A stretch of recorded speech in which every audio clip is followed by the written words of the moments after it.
Familia, qué bueno que estamos aquí. Gracias por la invitación de mi querida pastora Lourdes, y le damos la bienvenida también a las personas que nos están siguiendo en redes sociales. Qué bueno que se conectaron. Y bueno, pues el día de hoy tengo un tema especial, un tema diferente, un poco diferente para ustedes, que el Señor me ha estado hablando desde hace meses, y yo confío en que será de bendición, porque pues lo que me ha hablado a mí se los quiero compartir, y sé que es necesario en la iglesia de Cristo y en todos lados. Fíjense que lo que quiero hablar hoy es sobre inversiones, ¿sí?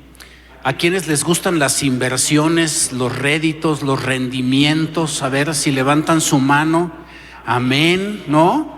Sabes, a todos nos gusta tener inversiones que nos den rendimientos, que nos paguen intereses, ¿verdad? Y yo quiero decirte esta mañana que el Señor le encantan las inversiones, ¿sí? Le encantan las inversiones, le encanta la prosperidad, le encanta la libertad en todos los aspectos. Él envió su palabra y nos hizo libres.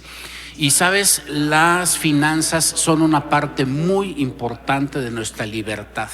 La libertad financiera es algo que tenemos que tener, que tenemos que luchar, que tenemos que defender, y tenemos que hacerlo sabiamente. Y lo que me ha encantado descubrir es que en la palabra de Dios hay los principios de lo que es la administración, la economía y la libertad financiera. Y yo te los quiero compartir el día de hoy. Fíjate, empezando desde que Dios creó al hombre, en Génesis 1, si lo quieres poner en pantalla, por favor. Génesis 1:27 dice que Dios creó al hombre a su imagen, a imagen de Dios lo creó. Y luego agrega, varón y hembra los creó. Así que si tú eres mujer, estás invitada a ser inversionista del reino esta mañana, amén. Bueno, pues dice, varón y hembra los creó, los bendijo Dios y les dijo, fructificad y multiplicaos, llenad la tierra y sometedla, ejerced potestad sobre los peces del mar, sobre las aves de los cielos y todas las bestias que se mueven sobre la tierra, ¿sí? Y bueno, en el versículo 15 del capítulo 2, más adelante abunda y dice que Dios tomó pues a Jehová y lo puso en el huerto del Edén para que lo labrara y para que lo cuidara. ¿Sabes? Desde el mero principio Dios bendijo al hombre y a la mujer. Número 2, les dio autoridad sobre todo lo que Él creó, ¿no? Les dio autoridad, les dio la misión de administrar, ¿sí? Les dio también, dice, sojuzgad, lo cual significa tener autoridad y sujeción de toda la creación. Y más adelante dice que les dio un propósito, ¿sí? Que es labrar la tierra, ¿no? Y cuidarla. Así que de inmediato el hombre fue bendecido, tuvo un propósito y tuvo un trabajo. Pero todos sabemos lo que sucedió cuando Adán y Eva pecaron, ¿sí? Dice que el pecado entró a la tierra cayó en maldición, y además Adán y Eva fueron expulsados del Edén, en donde lo único que hacían pues era básicamente recoger los frutos y los productos que querían y comer, ¿no? Y fueron expulsados y la tierra cayó en maldición, y dice la palabra que entonces el hombre y la mujer tuvieron que ganarse el sustento con el sudor de su frente, ¿no? Hay algunos que la traducen mal, ¿no? Y han dicho que debemos de ganarnos el pan con el sudor del de enfrente, pero no es cierto, eso no es bíblico, ¿no? Eso no es bíblico, que todos tenemos la obligación de trabajar para ganarnos nuestro sustento.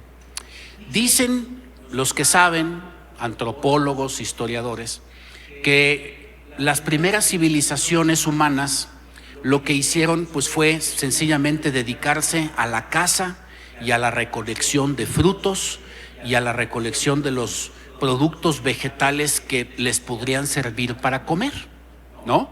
Entonces el hombre, hablo de la humanidad, los hombres, las mujeres saldrían a comer, ¿no? Saldrían a cazar, perdón, y saldrían a recolectar frutos y cosas que necesitaban, con los cuales iban a comer. Pero entonces sufrieron algo que en el Edén nunca habían sufrido: la carencia. Porque había veces en que cazaban, pero había veces en que no cazaban. Había veces en que recolectaban muchas cosas, pero probablemente había otras veces en las que venían sequías o inundaciones o ciertas cosas que pues podían someterlos a un sufrimiento de hambre por muchos días, e incluso civilizaciones enteras o pueblos completos llegaban a perecer por la carencia. ¿Sí? El hombre fue sometido a la carencia por Dios, no por un Dios egoísta, no por un Dios avaro, sino porque Dios necesitaba que nosotros como hombres aprendiéramos otra cosa. Habíamos empezado por aprender algo sobre la administración en el Edén y desde el Edén, ¿verdad? Pero después Él necesitaba que aprendiéramos algo más, que aprendiéramos sobre la economía, ¿sí? La economía se centra precisamente en la utilización sabia de los recursos que sabemos que son limitados, para que en tiempos de escasez no nos falten, ¿no? Entonces el hombre empezó pues a aprender muchas cosas sobre la administración, que implica planificar, que implica tener metas y objetivos, y que implica crear estrategias para lograr esas metas y esos objetivos, ¿sí? Y entonces la humanidad aprendió dos cosas que la han transformado. Una es la agricultura y la otra es la ganadería. ¿Por qué la agricultura? Porque en la agricultura el hombre ya no tenía que depender de a ver qué encontraba, sino que era capaz de producir sus propios alimentos. Y lo mismo la ganadería, ¿no? Entonces la humanidad logró estabilidad y se asentó. Antes eran nómadas, andaban de un lado para otro, pero después ya se asentaron y ahí tenían sus siembras y tenían su ganado. Pero fíjate que la ley de la siembra y la cosecha también fue inventada por Dios. Y la siembra necesariamente requiere dos cosas. Bueno, requiere muchas cosas, pero dos quiero destacar. Una es que guardemos semilla, ¿ok? No nos podemos comer toda la semilla, porque si no nos quedamos sin sembrar. Y número dos, requiere de fe. Es decir, cuando tú guardas tu semilla, haces un sacrificio para guardar parte de tu cosecha y utilizarla para sembrar, porque tienes la fe, ¿verdad?, de que esa siembra te va a multiplicar tus beneficios más adelante. Así que, como vemos, el Señor inventó la administración, inventó la economía, inventó la ley de la siembra y de la cosecha, y además inventó una vida de fe. Amén. Una vida de fe. Ahora ya no tenemos, la mayoría de nosotros, labores de ser campesinos, agricultores o ganaderos, aunque muchos sí lo siguen haciendo. Pero ahora la ley de la cosecha no se ha abrogado. La ley de la siembra y la cosecha sigue, ¿no? Nada más que ahora, en lugar de sembrar semillas, ahora lo que hacemos es manejar dinero, y en vez de sembrarlo y de enterrarlo, ¿no?, ahora lo que hacemos pues es ponerlo a trabajar en algo que llamamos activos e inversiones, ¿no? Si quieres pasar la siguiente, por favor. Activos o inversiones. Los activos son precisamente donde nosotros ponemos nuestro dinero esperando que éste crezca, ¿sí? Que nos dé rendimientos, inversiones, casas, bienes y cosas que nos van a servir como una siembra, ¿verdad? Que nos van a mejorar nuestra condición económica hacia el futuro. La siguiente. Desgraciadamente, pues ahora se han inventado también los pasivos, es decir, las deudas, ¿no? Es decir, las deudas es exactamente lo contrario. Es decir, es que en vez de que tengas dinero invertido, pides dinero, ¿no? Para comprar cosas y tú firmas obligaciones que te comprometen tus finanzas a largo plazo. Entonces, mientras que los activos te enriquecen, los pasivos te empobrecen. La siguiente, por favor.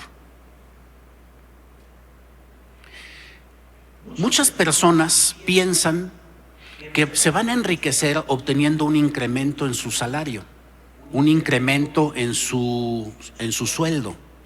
Pero ¿sabes qué? Eso no es cierto. Ese es un mito que debemos de derribar. ¿Por qué? Porque la mayoría de las personas que tienen un incremento salarial, lo único que hacen es incrementar su nivel de gastos. ¿Sí? Incrementan su nivel de gastos, pero en realidad el día mismo en que dejan de trabajar por alguna razón, los despiden o cualquier cosa, en ese momento quedan en cero. No tan solo eso, sino que hay personas que además de que ganan más, piden más, ¿sí? Tratando de vivir una vida ficticia, tratando de vivir una imagen, una ilusión. Por eso les puse aquí, ¿no? Hay algunos autores que llaman a esto la carrera de la rata, ¿no? ¿Por qué? Porque la ratita corre y corre y corre, ¿no? El premio, puedes situarlo por aquí. Está la semilla, ¿no? Y la ratita corre y corre y nunca llega a ningún lugar. Y sabes, yo te quiero hablar de esto porque es muy importante que sepamos que la cultura del endeudamiento está inundando al mundo, está inundando a nuestra sociedad. Y no debemos permitir que nosotros como hijos de Dios caigamos en el engaño. ¿Sí? Por supuesto que todos tenemos gastos. No podemos ahorrar y poner en activo todo lo que ganamos, ¿no? Pero sí tenemos que medir sabiamente lo que gastamos, ¿verdad? Por ejemplo, la mayoría de nosotros en la Ciudad de México necesita un coche, es cierto, ¿no? Pero si tú tienes para comprarte un coche de 150, muchas veces no te compras un coche de 150 porque el que te gusta es el de 800, ¿no? Y entonces, pues firmamos un crédito que nos obliga 3, 4, 5 años a estar pagando con enormes intereses que a veces duplican y triplican el precio de las cosas en pos de algo que en realidad no necesitamos. Y a veces nos engañamos a nosotros mismos. Decimos, es que necesito un coche. Sí, claro, si necesitas un coche, no necesitas ese coche, ¿sí? Te puedes comprar uno que vale la quinta parte y que hace pues más o menos lo mismo, te lleva a los mismos lados, ¿no? Y hay una agenda mundial que pretende que nosotros constantemente nos endeudemos. Las instituciones financieras te ofrecen créditos por todo, te ofrecen créditos por adelantado, te ofrecen tarjetas de crédito, ¿sí? Las redes sociales te invitan a que viajes, a que tengas las vacaciones de tus sueños, a que te compres aquel auto, a que te compres un reloj carísimo, a que adquieras productos de lujo, ¿no? Y como decía el hermano Myers, que nos enseñó mucho de estas cosas, ¿verdad? Repitiendo la frase de él decía que compramos cosas que no necesitamos con dinero que no tenemos para impresionar a gentes que no nos importan, ¿no? Y entonces queremos ver lo que aparece en las redes sociales, el viaje de tus sueños, las vacaciones increíbles, los mejores restaurantes, ¿no? Y caemos precisamente en la carrera de la rata, ¿sí? Estamos buscando con eso tener una mejor vida y no nos damos cuenta que lo único que está sucediendo es que cada vez más nos empobrecemos, cada vez más nos alejamos de esa vida que tanto anhelamos. Amén. ¿Qué te parece? ¿Vamos bien? ¿Verdad que sí? Así que, el mundo, mucha gente ha caído en el engaño, pero no podemos permitirnos nosotros como hijos de Dios, con su palabra, con sus enseñanzas, con su sabiduría, caer en los mismos engaños que el mundo. ¿Sí? Yo no digo que Dios no pueda hacer un milagro financiero siempre. Por supuesto que lo puede hacer y hemos visto testimonios de milagros financieros, ¿verdad? Pero sabes, también tenemos que cuidar nuestras intenciones. Dios sabemos que es un buen inversionista y Él va a invertir en un buen milagro que le dé fruto.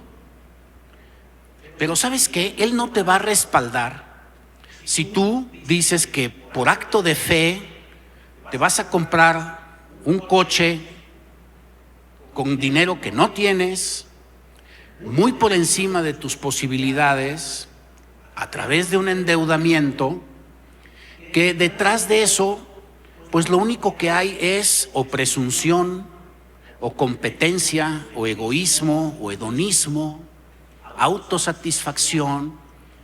¿Sabes qué? No puedes pretender que Dios respalde tus gastos de esa manera, ¿sí? Yo recuerdo, ustedes seguramente se acordarán también, que cuando Jesucristo fue tentado en el desierto, dice que Satanás lo llevó al pináculo del templo, ¿no es cierto? ¿Se acuerdan de ese pasaje? Que Satanás lo llevó al pináculo, es decir, a la parte más alta del templo, y le decía: aviéntate, al fin que tu Padre Celestial te va a mandar ángeles para que no te pase nada. Y sabes, la estrategia de Satanás hoy parece ser la misma.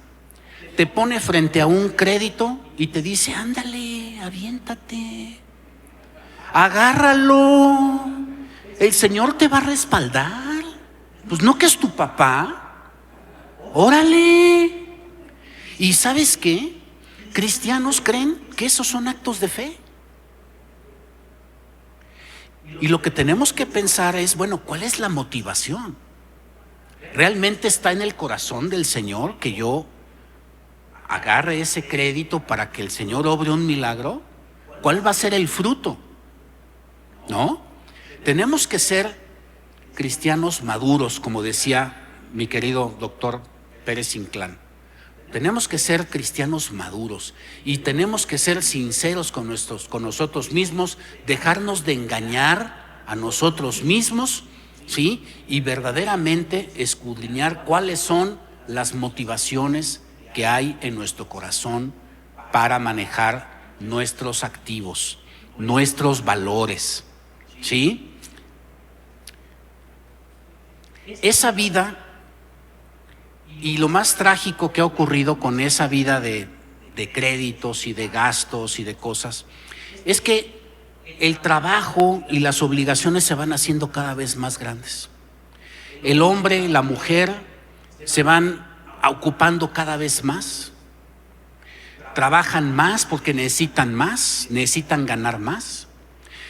Llevamos una vida cada vez más centrada en nosotros mismos, cada vez con menos fe, porque la cultura del mundo es de que, ¿sabes qué puedes hoy?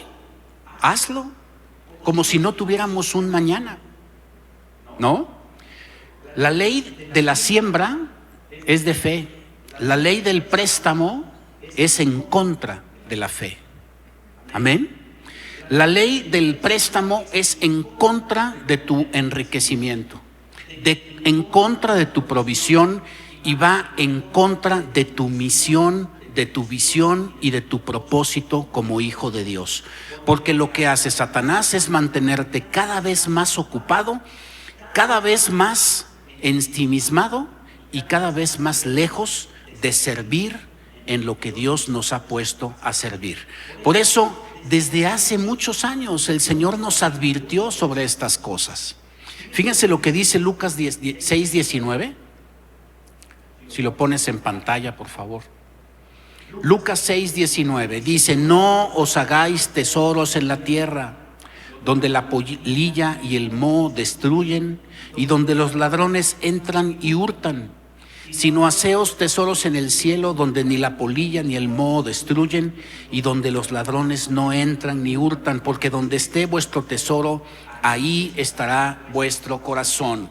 La estrategia de Satanás es deslizar poco a poco nuestro corazón, centrándolo en las cosas materiales de este mundo y alejándonos de las cosas espirituales que verdaderamente tienen trascendencia y valor.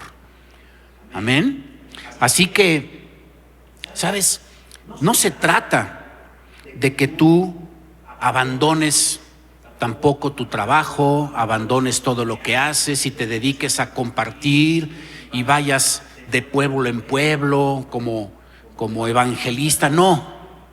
¿Sabes qué se encarga? Se trata de que cada uno de nosotros haga lo que tiene que hacer en el lugar en el que está. Que no nos consuma la vida, el agobio de este mundo, y que tengamos claro que hay una buena parte de nuestra vida, de nuestros talentos, de nuestra atención en sembrar para el reino de Dios y su justicia. Amén. Fíjate lo que dice aquí en Mateo 6:31. Dice: no os angustiéis diciendo qué comeremos, qué beberemos, qué vestiremos, porque los gentiles, es decir, los incrédulos, los que no conocen a Dios, los que no conocen su palabra, se angustian por todas estas cosas. Pero vuestro Padre Celestial sabe que tenéis necesidad de todas ellas. Así que busca primeramente el reino de Dios y su justicia, y todas estas cosas os serán añadidas. ¿Sabes? No debemos gastar nuestra vida completa sin guardar parte de ella para ser sembrada en el reino de Dios. Amén. En el reino de Dios tenemos que estar trabajando en el reino de Dios.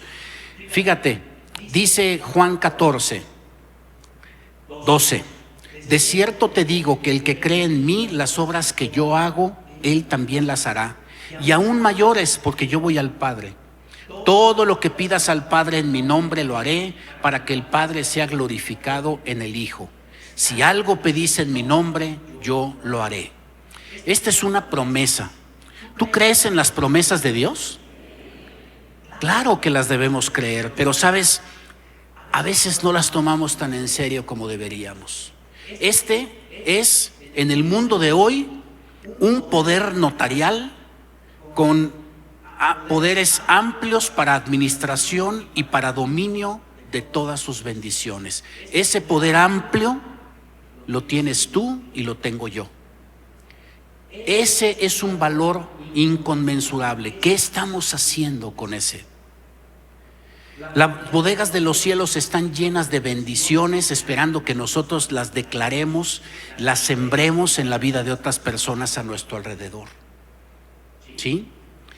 que nosotros estemos sembrando parte de nuestra vida. Sabe Dios que tenemos que trabajar, pero también espera que parte de nuestra vida sea sembrada en otras personas. Él nos mandó a hacer bendición a otras personas, ¿sí? Él nos mandó a trabajar en sus propósitos. Siguiendo la analogía del principio, somos los agricultores y los ganaderos del reino de Dios. Amén. ¿Sabes qué? Tenemos que estar sembrando, tenemos que estar extendiendo su reino, pero también tenemos que ser los ganaderos, es decir, estar cuidando las ovejitas del Señor. Estar yendo por las descarriadas, estar yendo por las perdidas, estar sanando las que tienen las patitas rotas, estar trabajando para el Señor. Pero sabes, además de ser agricultores y ser los ganaderos del Señor, hemos recibido el enorme privilegio de ser sus hijos. Ahora somos hijos, ahora somos portadores de su naturaleza. Dice que Dios habita en nosotros. Dice su palabra que somos templos vivientes de su Espíritu Santo. Dice que también ha sembrado esa palabra que Él nos ha dado aquí en las tablas de nuestro corazón y que está esperando que nosotros nos manifestemos en esta creación que tanto, tanto lo necesita. Amén. ¿Te estás animando a hacerlo? ¿Sabes qué? Yo te animo a que lo hagas. Así como yo me he estado animando, el Señor me ha exhortado de esta manera, y yo confío en que esta mañana el Señor te está exhortando a ti, de que siembres lo más valioso que tenemos. ¿Qué es lo más valioso? Su amor y su naturaleza. Eso lo tenemos que estar sembrando. ¿Sembrando cómo? Pues desde nuestros diezmos y nuestras ofrendas, que por supuesto rompen la maldición de la escasez. Amén. Rompen la maldición de la escasez, hasta también sembrando nuestros talentos, nuestra vida, nuestro tiempo. A veces necesitamos escuchar a una persona que se desahogue, a veces necesita un buen consejo, a veces necesita una oración, a veces necesita una ofrenda económica, a veces necesita una visita al hospital, a veces necesita hablar con alguien de su familia, con sus hijos, una terapia familiar, una consejería. Y a veces, ¿sabes qué? Lo único que necesita es que nosotros oremos persistentemente por la gente. ¿Sabes? La oración también es una siembra. También es una siembra, porque tú depositas la palabra y no la ves. Necesitas fe para creer que esa semilla sembrada en la oración va a crecer y va a dar fruto. Amén. Por eso Dios nos muestra que debemos invertir nuestra vida. Fíjate lo que dice Mateo 13:23. ¿Te gustan las inversiones que te den grandes réditos, grandes ganancias? ¿Sí? ¿Te gustan? No se oye. ¿Te gustan las ganancias? Te voy a decir esto que dice aquí, te lo voy a recordar. Dice que si tú estás sembrando en buena tierra, quiere decir que oyes y entiendes la palabra del Señor, y que esa palabra da fruto y produce a 30, a 60 y a 100 por uno. Amén. Esa es la mejor inversión que puedes hacer. Fíjate, cuando tú encuentras una gran inversión aquí en el mundo financiero, generalmente no supera el 10%. Quiere decir que si tú depositas 100 pesos, en un año, ¿cuánto te va a dar? Y están igual de matemáticas que yo, por eso estudié medicina. ¿Cuánto? 10 pesos. Te da el 10% en un año. Tienes que esperar un año para que deposites 100 pesos y te dé un rendimiento de 10 pesos. Y todavía viene Lolita y te quita los impuestos. Pero bueno, eso es otra cosa. Aquí Dios dice que te da al 30, al 60 y al 100 por uno. No es al 100%, es al 100 por uno. Estuve haciendo yo en toda mi capacidad haciendo las matemáticas, y eso significa que al 30 por uno te está dando el 3000%. Al 60 te está dando el 6000%. Y al 100 por uno te está dando al 10000%. Amén. Dale un aplauso fuerte al Señor.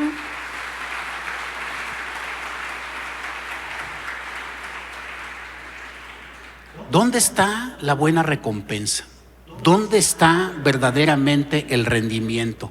¿Dónde tendríamos que estar sembrando todo el tiempo?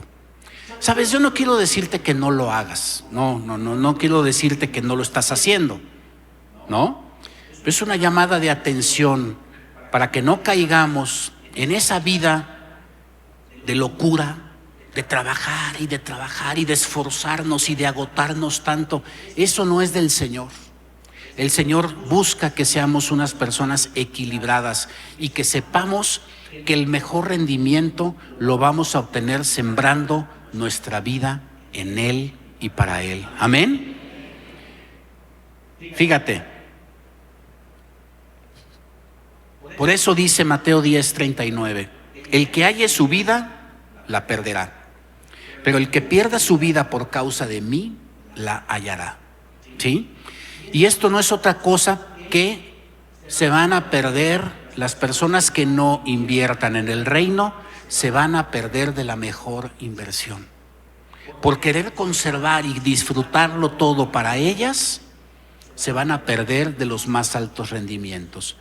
Pero si tú te atreves a vivir una vida de fe, a guardar parte de tu vida para sembrar para la extensión del reino, todo tu dinero, todos tus talentos, todo será bendecido y prosperado, porque tienes un Padre celestial que sabe que necesitas de todas esas cosas. Amén. Y sabe que si tú buscas primeramente el reino de Dios y su justicia, todas las cosas te vendrán por añadidura. Amén. Dale un aplauso al Señor.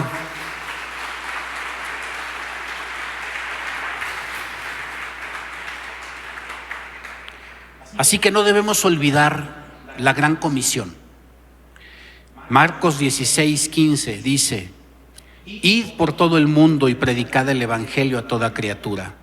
El que crea y sea bautizado será salvo, pero el que no crea será condenado. Y estas señales seguirán a los que creen. En mi nombre echarán fuera demonios, hablarán nuevas lenguas, tomarán serpientes en las manos, y aunque beban cosa mortífera no les hará daño. Sobre los enfermos pondrán sus manos y sanarán. Amén. Yo te animo esta mañana, ya esta tarde, a que tomemos en cuenta las enseñanzas y la sabiduría que viene de Dios, la sabiduría que está en su palabra. Es increíble cómo estas escrituras que tienen tantos siglos sean los principios de la sabiduría que necesitamos hoy para la administración correcta de nuestra vida, de nuestros talentos. ¿Sí? No vivamos en la desesperación financiera, gastando lo que no tenemos. Y yo quisiera pedirle a Iván si me hace favor de ayudarme con el teclado un momento. Aquí está Iván. En la primera estaba sentado allá. Esteban, discúlpame Esteban. Con razón, perdón. A lo mejor es profético, hay algún Iván que toca el piano aquí también, ¿eh? Puede ser.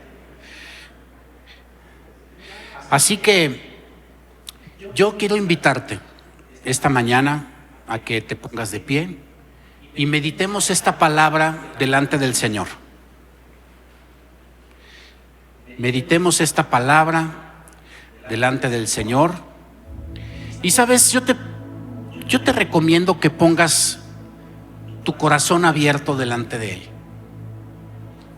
Él no quiere más que bendecirnos. Yo te recuerdo que Él desea que tú seas prosperado en todas las cosas. No quiere que vivas para Él en miseria. Él tiene cuidado de sus hijos.